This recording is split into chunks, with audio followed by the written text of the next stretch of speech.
मरकजी सरकार के हवाले से एक अहम फैसला लिया गया है जम्मू कश्मीर के लिए और साथ ही साथ मरकज के ज़ेर इंतज़ाम लद्दाख के लिए, यानी कि दोनों मरकज के ज़ेर इंतज़ाम इलाकों के लिए, जम्मू कश्मीर के लिए और साथ ही साथ लद्दाख के लिए, उन तालिब इल्मों के लिए जो मेरिटोरियस तालिब इल्म हैं उनके लिए एक बड़ा फैसला मरकजी हुकूमत ने लिया है। और इस अहम फैसले के तहत नौजवानों को फ़ायदा पहुंचाने के लिए सरकार मानती है कि बड़ा कदम है और जो प्राइम मिनिस्टर स्कॉलरशिप स्कीम थी उसको एक्सटेंड कर दिया है। सरकार की जानिब से इस फैसले के तहत मजीद 5 सालों तक तौसी का ऐलान कर दिया गया है सरकार की तरफ से, और हुकूमत के मुताबिक हर साल 5000 तलबा इस स्कीम से मुस्तफीद होंगे। यानी आप देखते थे कि बड़े सरकारी या मेडिकल कॉलेजेस में कहीं पर भी आप तालीम की गर्ज से जाते थे तो सरकार के जो स्टूडेंट्स एलिजिबल होते थे वो सरकार की स्कीम से फ़ायदा उठाते थे, वज़ीर आज़म स्कॉलरशिप स्कीम से। AICT जो है ये अब सरकार की तरफ से तकरीबन 180-190 करोड़ रुपए सालाना खर्च करेगा। यानी जम्मू कश्मीर और लद्दाख के लिए 5000 तलबा जो मुस्तफीद होंगे अगले 5 सालों के दौरान इस स्कीम को और तेजी के साथ काम करने और मजीद लोगों को मौका देने के लिए ये अनाउंसमेंट्स की गई हैं। और स्कॉलरशिप के लिए जब 5 साल की मुद्दत इसे बढ़ा दी गई है, तौसी का ऐलान किया गया है, तो इसके तहत हर साल 5000 यानी 25,000 स्टूडेंट अगर इन 5 सालों को लेकर चलेंगे तो 180-190 करोड़ रुपए सरकार खर्च करेगी। लेकिन सरकार के साथ साथ 25,000 तलबा या 25,000 ऐसे नौजवान होंगे जम्मू कश्मीर से और लद्दाख से जो 5,000 हर साल रखकर होनहार तलबा हैं, मुल्क भर के निजी हों या सरकारी तालीमी इदारे हों, वहाँ पर वो तालीम हासिल करने के लिए उन्हें जो फंड्स फराहम किए जाएंगे उससे वो फ़ायदा उठा सकेंगे। सरकार की तरफ से यूनियन टेरिटरी लद्दाख और जम्मू कश्मीर दोनों के लिए एक साथ ये फैसला लिया गया है और नए तालीमी इदारे खोलने पर भी बैक वक्त तवज्जो मरकूज करने के साथ साथ स्कॉलरशिप स्कीम को जारी रखने का फैसला लिया गया है, जिसके लिए कयासराइयां लगाई जा रही थी कि शायद ये स्कीम आने वाले दिनों में मजीद 1 या 2 वर्षों के लिए एक्सटेंड हो सकती है। लेकिन 1-2 वर्षों के बजाय सरकार ने इसे 5 सालों तक बढ़ा दिया और ये स्कीम 2011 में मुतारिफ कराई गई थी ताकि हर साल 5000 होनहार जो तलबा हैं जिनको मौके अच्छे कॉलेजेस में, अच्छे इंस्टीट्यूट्स में, अच्छे इदारों में तालीम का नहीं मिलता है, उन लोगों को भारत के अलग अलग हिस्सों में, चाहे वो निजी तालीमी इदारे हों या सरकारी तालीमी इदारे हों, दोनों में तालीम हासिल करने के लिए फंड्स फराहम किए जाएंगे। ये स्कीम मजीद 5 वर्षों तक चलेगी। सीधा श्रीनगर आपको लिए चलते हैं। Senior news editor Syed Tajammul हमारे साथ इसी खबर पे हैं। बहुत शुक्रिया तजम्मुल ज्वाइन करने के लिए। मजीद क्या कुछ सरकार की तरफ से ऑफिशियल नोटिफिकेशन में कहा गया है? इन 5 वर्षों के अलावा स्कीम के तहत कौन से ऐसे अहम पॉइंट्स हैं? अपडेट जरा कीजिएगा जो खासतौर से होनहार तलबा किसी वजह से अगर नहीं आ पाते थे इस दायरे में, लेकिन स्कीम में अगले 5 वर्षों तक वो भी अब मुस्तफीद हो पाएंगे। बहुत बहुत शुक्रिया आसिफ रशीद, खबर कुछ है, आपका बहुत बहुत शुक्रिया। श्रीनगर में क्या बल्कि यूनियन टेरिटरी का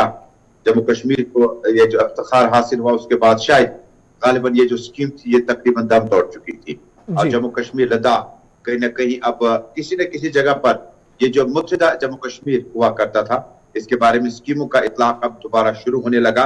ये स्कीम जो है प्राइम मिनिस्टर स्कॉलरशिप स्कीम, जिसमें होनहार तालिब इल्मों को टैलेंटेड और मेरिटोरियस जिन्होंने नुमाया कारकर्दगी का मुजाहरा किया हो उसके बाद 5000 के करीब तलबा जो है उन्हें माली मावनत की जाती थी। और न सिर्फ मेडिकल इंजीनियरिंग बल्कि ग्रेजुएशन और बाकी कोर्सेज के लिए भी जो मेरिटोरियस स्टूडेंट्स होंगे, हालांकि हम जब खबरनामे में कहते हैं कि 12वीं जमात के तालिब इल्म ने पहली पोजीशन हासिल की, तलबा ने इतना कुछ किया, इसके गालिबन असरात जो है बाद में इस स्कीम से भी इसका इस्तेफादा उठाया जा सकता है। अब जो कि लेफ्टिनेंट गवर्नर मनोज सिन्हा ने अभी कुछ देर पहले इस पर ट्वीट करके कहा कि वो शुक्रगुजार है मरकज का जिन्होंने इस तरह से फराग दिलाना इमदाद का जो सिलसिला है उसको जारी रखा। और गुज़श्ता साल आसिफ आपको आंकड़े अगर मैं बता दूं, जो कि प्राइम मिनिस्टर स्कॉलरशिप का इतलाक नहीं हो पाया था तो करीबन ये जो 5000 तलबा थे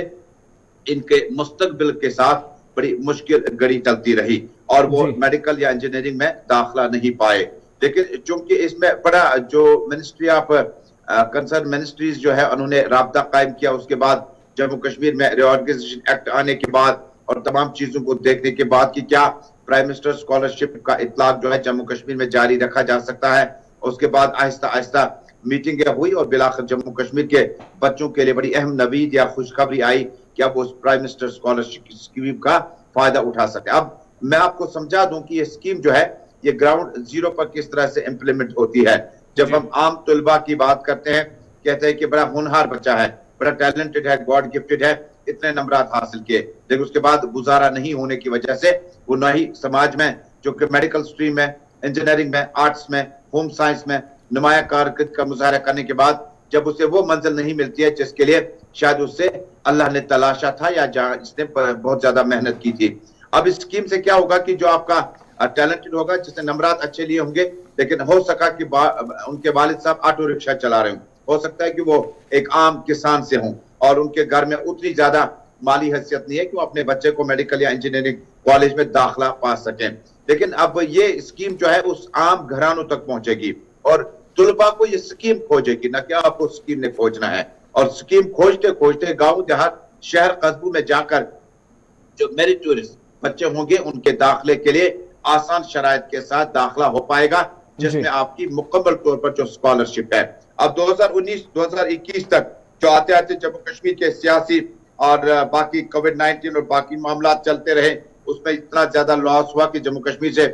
कई 100 बच्चे ही इस स्कीम का हिस्सा बन पाए, और वो भी कुछ शराइत के साथ। अब 2022 में इस स्कीम का इतलाक जब हमारे आज से होना शुरू हो जाएगा, 180,000 से लेकर 190 करोड़ के बीच में, 180-190 करोड़ के बीच में ये पैसा आ जाएगा। और एक अहम बात इसमें यह कि जहां बच्चे को इंफरादी रिहेबिलिटेशन, उसकी जो माली मदद करनी है तालीमी अदवार में, वो पूरा किया जाएगा। इससे अब कहीं ना कहीं अच्छा, एक चीज बड़ी इंपॉर्टेंट इसमें जो हमें पता चली है वो क्योंकि एक कोर्स के लिए, चाहे आप मेडिकल में है या इंजीनियरिंग में है, आर्ट्स में है या दीगर मुख्तलिफ कोर्सेज में है, तो एक क्राइटेरिया सेट होता है 2 लाख, 2.25 लाख कितना किसको मिलेगा। तो क्या वो रकम बढ़ाने का भी कोई अनाउंसमेंट वो भी हुई है? और दूसरा, तकरीबन पिछले 5-6 वर्षों के दौरान हमारी जानकारी के मुताबिक 250 से ज्यादा सीट्स PMSS के तहत खाली हैं जम्मू कश्मीर के अंदर, उनको फिल करने के लिए कर भी कोई डेडलाइन तय की गई है?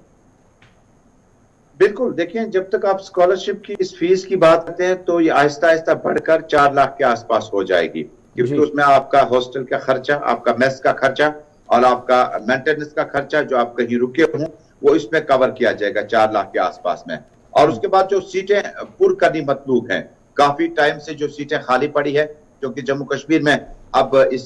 प्राइम मिनिस्टर स्कॉलरशिप स्कीम का फायदा जो है अब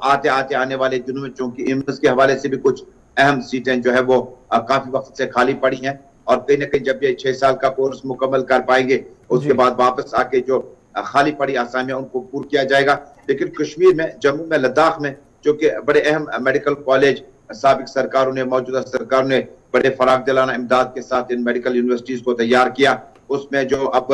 खाली पड़े जो ओहदे होंगे उन्हें पूरा किया जाएगा। और मेडिकल कॉलेज में सीटें जो खाली पड़ी है इस प्राइम मिनिस्टर स्कॉलरशिप स्कीम से, जो कि बहुत ज्यादा बच्चे आ जाएंगे। जब आप डाटा देखते हैं तो बीते 2 साल में जब रिऑर्गेनाइजेशन एक्ट 4 अगस्त 2019 के बाद, जहां आज से कहते हैं कि बहुत सारा विकास फायदा जम्मू कश्मीर को होगा, वहां कई स्कीमों पे ठहराव भी करना पड़ा और सोचना पड़ा। इसीलिए लेफ्टिनेंट गवर्नर मनोज सिन्हा ने अभी कुछ देर पहले मरकज का बहुत बहुत शुक्रिया अदा किया। बहुत शुक्रिया सईद तजम्मुल तमाम तफसीलात फराहम करने के लिए। तो वो स्कीम जिसके तहत जम्मू कश्मीर और लद्दाख के तलबा अगले 5 वर्षों तक फायदा उठा सकेंगे, मुस्तफीद होंगे। और ये स्कीम क्यों बंद होने लगी थी? क्योंकि पिछले साल कयासरैयां काफी ज्यादा लगाई जा रही थी कि सरकार इसके तहत बहुत सारे तलबा को अभी तक इस दायरे में नहीं ला पाई है जहां पर उन्हें कम से कम राहत मिलती। लेकिन स्कीम के बंद होने के बीच सरकार की तरफ से एक और खुशखबरी सुना दी गई और कुल मिलाकर जो पता चला है कि 250 से ज्यादा सीटें पिछले 6 सालों के दौरान वो भी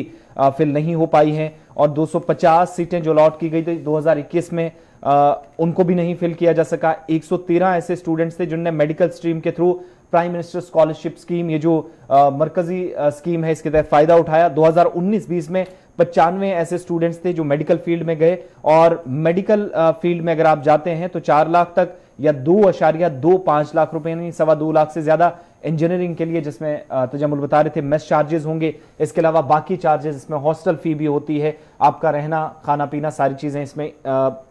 सरकार की तरफ से डाल दी जाती हैं। तो 4 लाख के आसपास ये खर्च की जाती है। 25,970 और 24,455 ऐसे स्टूडेंट्स थे जिनने दरख्वास्तें दी थी 2020-21 में, 21-22 में, लेकिन 23,234 और 22,538 2020-21 में जो एलिजिबिलिटी क्राइटेरिया था उसमें लाने के बावजूद भी 4,500 या 5,000 से नीचे स्टूडेंट्स जो हैं वो इसमें लाए जा सके थे, मगर जो कोविड की वजह से सूरत हाल रही थी उसमें बहुत सारे स्टूडेंट्स का लॉस हुआ। तो उस चीज को रिकवर करने के लिए सरकार ने एक बार फिर अनाउंसमेंट कर दी है और इसके लिए इजहार तशक्कुर एलजी मनोज सिन्हा की तरफ से किया गया है।